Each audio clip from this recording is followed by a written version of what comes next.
Assalamualaikum warahmatullahi wabarakatuh. Halo Sobat Zendra semuanya, balik lagi nih di Postera Podcast Pick and Sejahtera bersama aku Nesa Tristina Safita dan teman aku. Halo teman-teman semua, nama aku Hasna Azarin Ramadhani. Di SMA Negeri 2 Purwokerto kan punya Pick R. Di dalam Pick R-nya sendiri itu terdapat konselor sebaya. Jadi pastinya kita kali ini bakal ngomongin tentang konselor sebaya. Oke, mulai dari pertanyaan yang pertama ya. Aku tuh kepo, apa itu konselor sebaya sendiri sih Kak Hasna? Oke, jadi konselor sebaya ini kalau disingkat KS ya teman-teman. Jadi konselor sebaya ini bagi teman-teman yang belum tahu merupakan bisa dibilang tuh kayak teman sebaya di sekolah yang bertujuan untuk membantu teman-teman dalam menyelesaikan masalah nih teman-teman. Tapi dengan cara mengarahkan teman-teman untuk mengambil keputusan sendiri. Jadi konselor sebaya ini tugasnya ini untuk mengarahkan teman-teman mengambil keputusan, mengambil langkah selanjutnya ketika teman-teman mengalami masalah untuk menyelesaikan masalah dari teman-teman itu sendiri. Gitu teman-teman.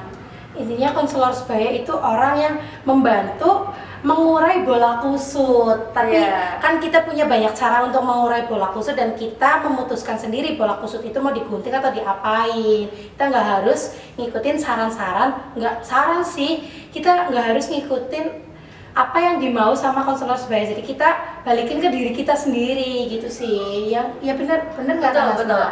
Jadi konselor sebaya ini kami sebagai konselor sebaya tidak memberi saran ya teman-teman. Kami ini memaparkan fakta-fakta, memperjelas fakta-fakta dari permasalahan yang sedang teman-teman hadapi sehingga teman-teman bisa mengambil keputusan teman-teman sendiri ke depannya mau gimana nih dalam menyelesaikan permasalahan kalian sendiri gitu teman-teman. Konselor sebaya, konselor sebaya berarti nggak jauh nih dari kata-kata konseling. Selama ini yang masih kita tahu konseling itu kan kegiatan curhat. Kalau menurut pemikiran aku curhat kan biasanya kalau curhat sama temen kan diadu nasib, kamu masih mending ini dan itu dan lain sebagainya. Tapi pada utamanya konseling sendiri itu apa ya Kak Hasna, biar teman-teman di luar sana tuh makin paham tentang konseling. Oke, jadi konseling ini merupakan bentuk interpersosial yang dilakukan yang antara konselor sebaya dengan klien yang bertujuan untuk menyelesaikan atau menemukan titik terang dari permasalahan si klien untuk memecahkan masalah sehingga klien ini bisa kedepannya mengambil keputusannya sendiri supaya masalahnya cepat selesai, seperti itu kan Nesa. Ya, konseling ya nggak beda jauh sama apa ya, curhat, tapi bukan curhat. Biasanya curhat kan digituin sama teman, diajak adu nasib. Kalau kita balik lagi ke diri kita, intinya keputusan apapun ada di diri kita. Kita cuma mengeluarkan ceritanya dan dibuka fakta-faktanya. Nah, berdasarkan apa yang udah dipaparin tentang konseling, kalian kan otomatis sudah dapat banyak banget cerita nih selama kalian menjabat kali ini. Selama kurang lebih belakangan ini, cerita apa aja yang kalian dapat di kalangan kita gitu loh. Oke, mungkin ini karena masih SMA ya, gitu teman-teman SMA ya teman-teman. Jadi biasanya nih teman-teman tuh biasanya cerita tentang pertemanan nih, kayak misal aku punya circle nih Kak, tapi begini itu banyak nih. Terus ada juga yang tentang percintaan, ada juga yang stres masalah tugas, ada yang bingung juga mau ujian ini mau gimana, bingung juga tentang permasalahan keluarga, dan masih banyak lagi sih teman-teman. Tapi kelima hal itu yang akhir-akhir ini konselor sebaya paling banyak dapat itu ya 5 itu sih. Berarti ya istilahnya masalah yang pada umumnya dialamin sama remaja gitu loh. Betul banget. Intinya mereka tuh butuh tempat cerita gitu kan. Ya, oke. Nah, karena butuh tempat cerita, otomatis kan kita butuh platform nih yang bisa kita akses kalau kita mau konseling sama konselor sebaya. Platform apa aja yang bisa teman-teman dan kita akses biar kita bisa konseling bareng nih sama kalian. Oke, jadi ada beberapa platform yang bisa teman-teman akses untuk menghubungi konselor sebaya. ini ada sebenarnya untuk platform itu ada 2, tapi teman-teman juga bisa curhat secara langsung nih teman-teman. Jadi untuk curhat secara langsung teman-teman ini bisa melakukan janji temu dengan konselor sebaya, atau juga kalian bisa pilih konselor sebayanya atau bisa juga dengan konselor sebaya yang piket di hari itu. Jadi konselor sebaya ini punya jadwal piket teman-teman. Itu nanti jadwal piketnya akan kita tempel di ruang sekretariat PKR Sejahtera. Itu yang pertama, secara langsung nih, face to face. Atau kalian juga bisa melalui 2 platform ini nih teman-teman. Ini secara online. Yang pertama via WhatsApp. Jadi teman-teman bisa banget curhat melalui WhatsApp. Kalian bisa banget menghubungi nomor WhatsApp yang tertera di pamflet. Nah, pamflet ini bisa kalian lihat di IG PKR Sejahtera. Itu ada di Instagram ya, Vanessa. Instagramnya itu @pkr_sejahtera. Kalian bisa banget lihat pamfletnya gitu.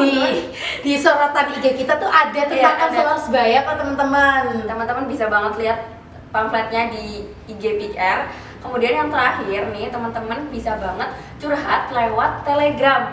Nah, lewat Telegram ini teman-teman chat ke bot. Jadi teman-teman ini solusi yang ini paling laris sih Kak. Jadi teman-teman curhat ke situ tuh dengan cara anonim. Jadi teman-teman nggak tahu siapa konselor sebaya yang menangani teman-teman, tapi konselor sebayanya juga nggak tahu siapa nih klien yang lagi cerita gitu. Jadi kalian nggak usah takut identitas kalian akan terbongkar.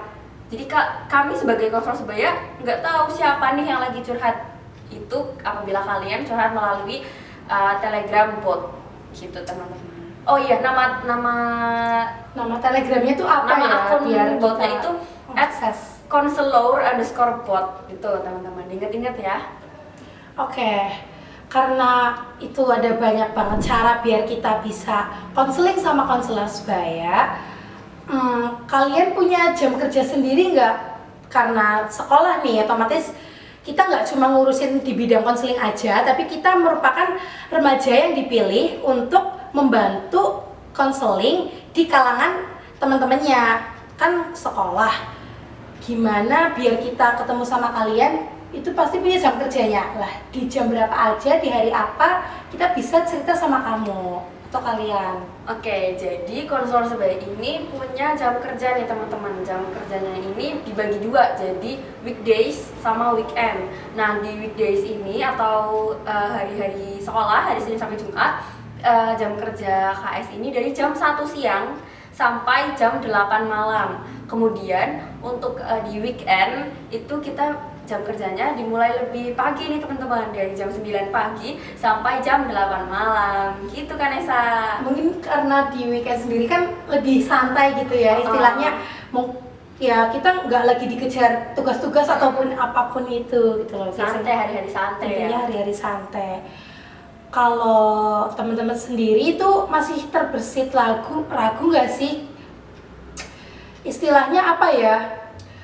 Masih mikir kalau konselor sebaya itu bocor.